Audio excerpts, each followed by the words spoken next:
अब राज्यों की आपको अहम खबरें दिखाते हैं टॉप 9 देश प्रदेश में, जहां पर आपको दिखाएंगे शिवराज के मंत्री को अचानक क्यों सताने लगी गौमाता की चिंता, सुप्रीम कोर्ट में किन किन राजनीतिक पार्टियों को लगाई ये फटकार, बीजेपी में आए बबलू को क्यों होना पड़ा पार्टी से विदा। सारी खबरें देश प्रदेश में।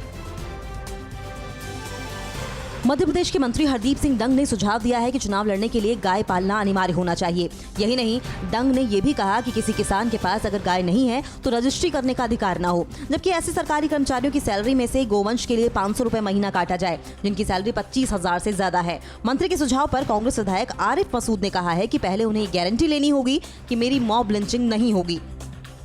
मध्य प्रदेश के मंत्री हरदीप सिंह डांग के सुझाव पर अध्यात्म मंत्री उषा ठाकुर ने कहा है कि ऐसा अनिवार्य कर देना संभव नहीं है, लेकिन गौ संवर्धन को लेकर जो जरूरी कदम है वो उठाए जाने चाहिए। वहीं मंत्री के बयान पर किसानों का कहना है कि मंत्री जी क्या अपनी सैलरी से गाय पालने के लिए किसानों को मदद करेंगे? किसान तो पहले से ही गौ सेवक हैं, जबकि सरकारी कर्मचारियों ने कहा है कि सरकार पहले उनकी पुरानी मांगों पर ध्यान दे।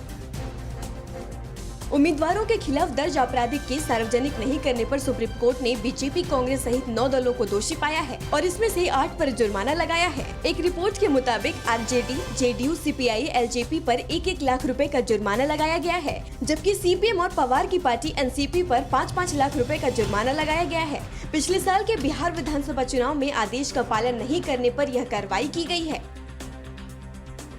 पंजाब कांग्रेस में अभी भी सब कुछ ठीक नहीं है। मुख्यमंत्री कैप्टन अमरिंदर सिंह ने दिल्ली पहुंचकर पार्टी के कार्यकारी अध्यक्ष सोनिया गांधी से मुलाकात की। बताया जा रहा है कि अमरिंदर ने सोनिया के सामने सिद्धू के काम करने के तरीके पर सवाल खड़े किए हैं। बैठक को लेकर पंजाब कांग्रेस प्रभारी हरीश रावत ने कहा है कि मुलाकात बहुत अच्छी रही। रावत ने भरोसा जताया कि लंबित मामले जल्द ही सुलझा लिए जाएंगे। आखिरकार पिछले दिनों यूपी बीजेपी का दामन थामने वाले पूर्व बीएसपी नेता जितेंद्र सिंह बबलू को पार्टी से बाहर का रास्ता दिखा दिया गया। ऐसा रीता जोशी के बगावती तेवरों के बाद हुआ। भारतीय जनता पार्टी से रीता का घर जलाने के आरोपी बबलू को पार्टी से बाहर कर दिया गया।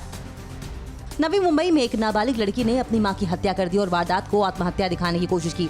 मां की गलती बस इतनी थी कि वो बेटी पर पढ़ाई का दबाव डालती थी। 15 वर्षीय ये लड़की पिछले ही सप्ताह एसएससी की परीक्षा 92% अंकों के साथ पास कर चुकी है। उसकी 40 वर्षीय मां चाहती थी कि बेटी डॉक्टर बने। इसी बात पर मां बेटी में 30 जुलाई को नोकझोंक हुई तो लड़की ने बेल्ट से गला घोंटकर मां की हत्या कर दी।